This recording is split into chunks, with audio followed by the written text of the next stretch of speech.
إذا حنا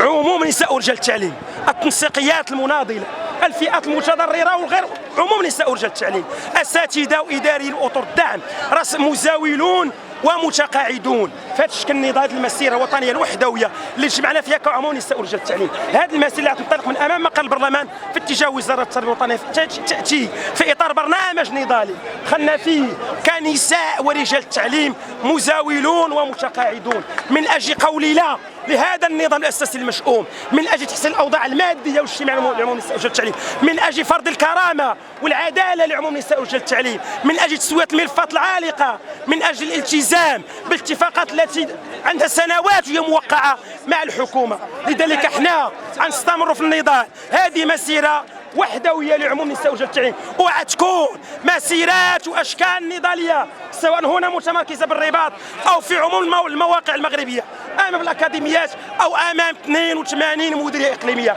غنستمروا في النضال في اطار الوحده ديال نساء ورجال التعليم الى حين اسقاط هذا النظام الاساسي المشؤوم، والى حين تحسين الاوضاع الاجتماعيه والماديه، والى حين فرض الكرامه والعداله لعموم نساء ورجال التعليم.